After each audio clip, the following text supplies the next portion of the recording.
Good morning everyone, welcome back to my channel. আশা করি তোমরা সবাই ভালো আছো, আমিও ভালো আছি। আর দেখো, বেরিয়ে পড়েছি টিউনকে নিয়ে অঙ্কন প্রতিযোগিতায় নিয়ে যাব বলে। এখানে ওয়েট করছি অরিন্দমের জন্য। আর দেখো, আমরা পৌঁছেও গেছি মন্দিরে, আর ওকে বসিয়েও দিয়েছি। ওকে আঁকতে বলছে, ওর আঁকা দেখছে আর বসতে চাইছিল না, তাই জোর করে বসিয়েছি। তারপর একটুখানি এইরা মিজিবিজি করে উঠে চলে এসছে, আর থাকতে চাইছে না মানে ওখানে বসতে চাইছে না। আর দেখো, কত বাচ্চা বড়রা পার্টিসিপেট করেছে। এখানে প্রচুর বাচ্চারা এসেছিল সব আঁকতে। 5 বছরের মানে থেকে অ্যালাও, তো অনেক বড়রাও এসেছিল আঁকতে। বিভাগ করা ছিল সব। আর দেখো, মন্দিরগুলোকে কি সুন্দর সাজিয়েছে, খুব সুন্দর সাজিয়েছে।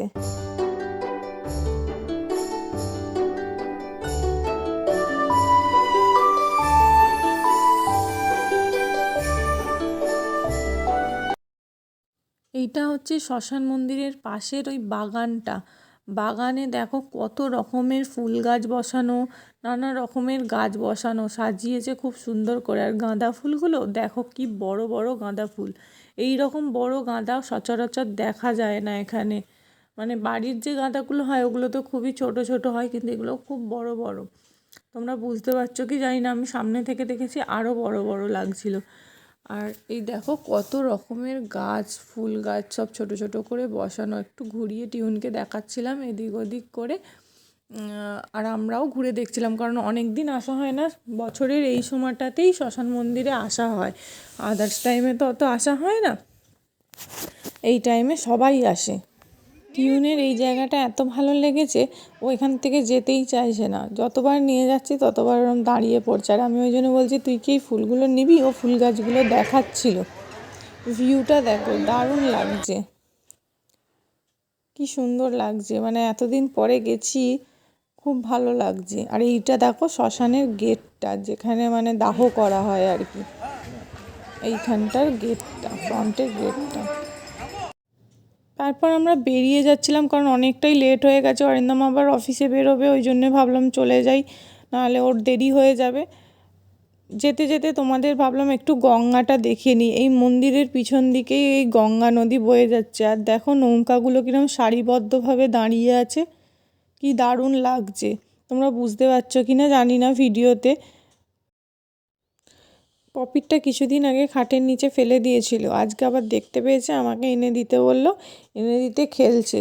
বেশিক্ষণ খেলেনি, কিছুক্ষণ খেলেই ব্যাস আবার সেই অন্য কিছু। ও বেশিক্ষণ একটা খেলনা নিয়ে কোনো মতেই খেলবে না।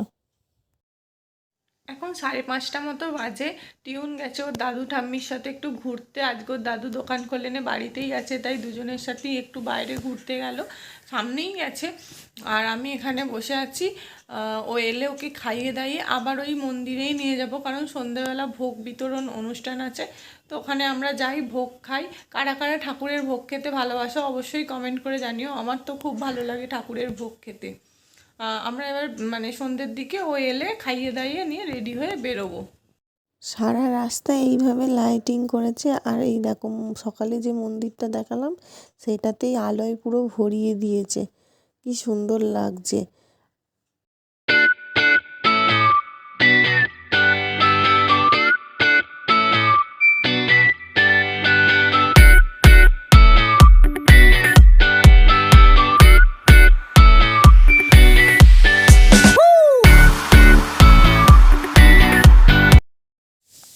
এখানে সবাই দাঁড়িয়ে নাচ দেখছিল। এখানে একটা স্টেজ করে নাচের অনুষ্ঠান হচ্ছিল, খুব সুন্দর হচ্ছিল, আমরাও দেখছিলাম। গ্রামেরই সবাই মিলে এটা আয়োজন করেছে। খুব ভালো নাচছে মেয়েটা, আরও অনেকেই নেচেছে, সেগুলো আর ভিডিও করিনি। আর এই দেখো, এখানে ভোগ বিতরণ হচ্ছে, মানে নরনারায়ণ সেবা যাকে বলে, দাঁড়িয়ে যে যেমন পারে খাবে। আবার আমরা চলে এলাম নাচের অনুষ্ঠান দেখতে।